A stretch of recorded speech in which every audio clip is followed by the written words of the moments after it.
toutes et à tous, j'espère que vous allez bien. On se retrouve enfin pour la vidéo de présentation de la 306. Alors, elle a été un petit peu longue à sortir, un peu beaucoup parce que en fait elle a déjà été tournée, mais le problème c'est que je l'avais fait avec mon téléphone et je sais pas, en fait le rendu vidéo était dégueulasse, donc je me suis dit que j'allais la refaire. En plus aujourd'hui il fait beau et donc c'est mieux. Et sur l'ancienne vidéo, du coup il faisait pas trop beau, il caillait un peu et les plans étaient dégueulasses. Donc tant qu'à faire, autant le faire maintenant. Donc on va passer à la présentation de cette petite voiture. Alors, bon, je me suis fait une note dans mon téléphone pour rien oublier. Donc avant tout, il faut savoir que le véhicule, désolé s'il y a du vent, faut savoir que le véhicule est belge de base. Donc c'est un véhicule belge qui était repassé aux mines françaises quand l'ancien propriétaire a déménagé. Donc apparemment à l'époque c'était obligatoire. Donc il a été repassé aux mines françaises. Donc alors c'est un véhicule qui m'a été donné comme l'Apollo, par ma famille. Donc c'est une voiture qui est restée 5 ans, qui est d'abord restée 4 ans dans le jardin de l'ancien propriétaire, qui a ensuite été racheté par un membre de ma famille, pour ensuite la stocker 5 ans, vitre ouverte, dans un garage au sec. Donc ça pour le coup ça va, elle était un peu poussiéreuse à l'intérieur, elle est encore, elle est un peu collante, mais je veux dire, elle n'est pas blindée de rouille. Donc comme je vous disais, c'est un véhicule qui a été stocké au sec pendant 5 ans. Donc du coup elle est restée sur place, elle n'a pas bougé, donc du coup les freins étaient un peu bloqués, à l'avant, à l'arrière, un peu partout. Elle est un peu poussiéreuse à l'intérieur et bien sûr elle ne tourne pas. Dans l'immédiat là actuellement elle ne tourne pas, elle a tourné, mais là actuellement elle ne tourne pas. Alors je vais juste prendre mon petit téléphone pour ne pas oublier ce que j'ai à vous dire. Donc en termes plus ou moins général, elle n'a pas grand chose. Elle a un petit peu de carrosserie. Il y a une blague sur l'arrière, il y a le pare-choc avant qui a un petit coup. Pareil, là c'est un peu griffé, mais ça, de toute façon, ça partira au carrossier et ça reviendra tout propre. Donc alors, maintenant que le décor est planté, faut savoir vite fait pour la culture G que les 306 de 93 à 2002 se sont vendus très exactement à 2 850 000 exemplaires, ce qui est pas trop dégueu quand même. Donc alors pour le coup ici nous sommes face à une 306 XT 1,8 litre 8 soupapes essence, donc de 93, de mai 93 pour être exact. Donc apparemment on m'a dit que c'était plus ou moins rigolo à conduire, donc j'ai hâte de voir ça. Donc pour la petite culture G également, c'est une phase 1.1, donc c'est-à-dire les toutes premières qui sont sorties. Ça se reconnaît à la calandre il me semble, clignotants qui sont au feu avant, la calandre avant qui sont en 2 fois, et au poussoir de coffre en fait, qui est pas en 3D, il est juste tout plat. Donc voilà. Donc alors niveau motorisation, comme je vous l'ai dit, c'est un 1,8 litre 8 soupapes essence qui développe 103 chevaux et 9 chevaux fiscaux. Alors normalement 103 chevaux ça équivaut pas à 9 chevaux fiscaux, sauf que pour le coup en fait c'est une boîte dite courte, donc d'où les 9 chevaux fiscaux. C'est pour ça qu'en fait apparemment c'est plus élevé. Donc le moteur tourne, je vous ai dit qu'elle tournait pas, qu'elle démarrait pas, mais le moteur tourne en lui-même. Il n'est pas bloqué ni rien, c'est juste qu'en fait l'arrivée d'essence elle arrive pas. Je vais vous mettre un petit extrait vidéo genre maintenant. Tu peux aller quand tu veux. Ah.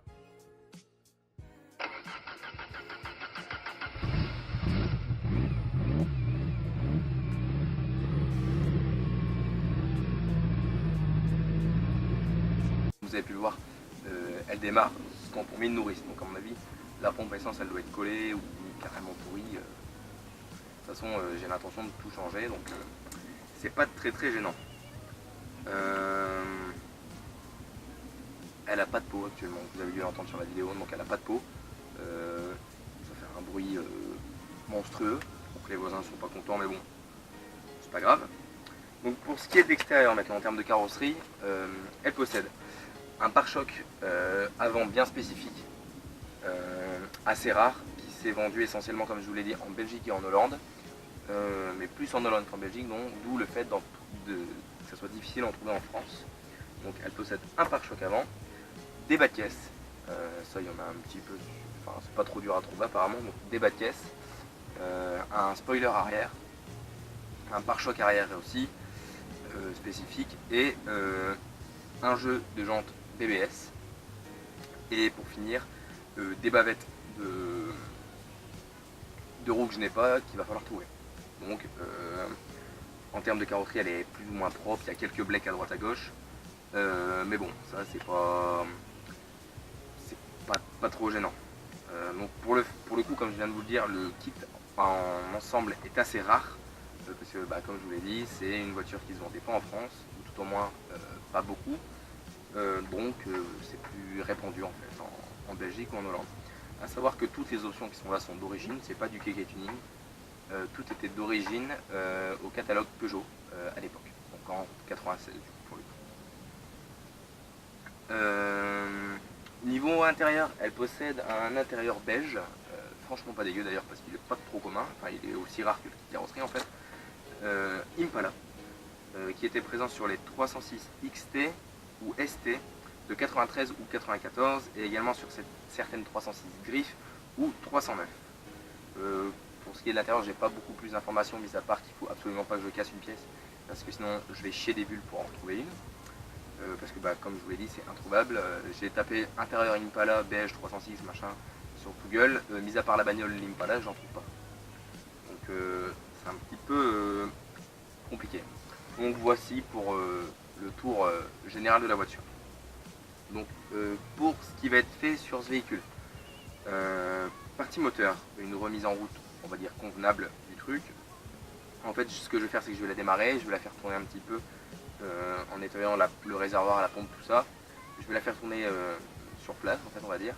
Et une fois que je sais qu'elle tourne, je sors le bloc du compartiment, je fais de la peinture où il faut faire de la peinture, je fais la distrie, je change les bougies, l'huile, enfin tous les fluides en fait vont être changés, tous les consommables également du moteur vont être changés, pour dire de partir sur un bloc moteur propre et sain. Donc une fois que le bloc moteur sera bon, on nettoie toute la baie moteur, on nettoie tout ce qu'il faut changer là-dedans, toutes les durites de merde, on met de la belle petite durite sport, tout ça, pour être un bon kéké. Enfin non, je dis pas ça parce qu'en fait je vais réellement le faire. Mais comme ça je remets la voiture, enfin le bloc moteur dans un compartiment moteur propre, sain. Je sais où on va, tout sera propre, nickel, donc voilà.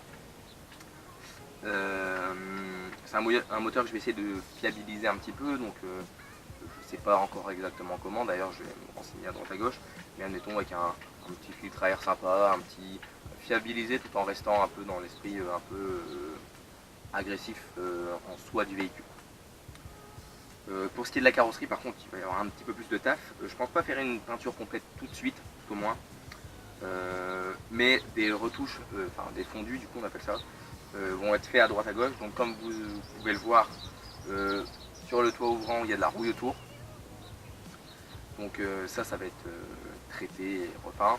Il y a un petit coup sur l'aile arrière droite, donc pareil ça va être traité, remastiqué, enfin retollé pour que ça soit propre. Pour ce qui est des pare-chocs, comme je vais faire de la fibre du coup sur le pare-choc, enfin comme il va être en carrosserie, il va être repeint, pareil pour l'arrière, et également pour ce qui est du spoiler, pardon. Le vernis se barre, donc je vais le déposer en carrosserie. Je crois qu'il y a une porte aussi qui a un petit black, et il y a également, il manque le cache de rétroviseur là, et là en fait il est noir, mais ça me plaît pas trop, donc je pense que ça se trouve en couleur voiture. J'aimerais bien faire un petit rappel couleur voiture, donc ça peut être sympa. Pour ce qui est des coups, il y a quelques coups, je vais me lever, je sais pas si vous voyez, il y a une black là, et le capot il est un peu rayé, enfin bref. Donc ça c'est pas trop gênant, pareil ça partira en carrosserie.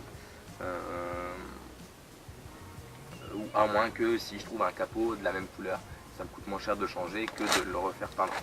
Et le problème c'est que si je le refais peindre, il y aura des différences de teinte entre là et là, et du coup il faudra faire peindre le reste par la suite. Mais bon, ça on verra. Je dois également changer tous les joints, donc joint de vitre, joint de toit ouvrant, ce qui est carrément rincé.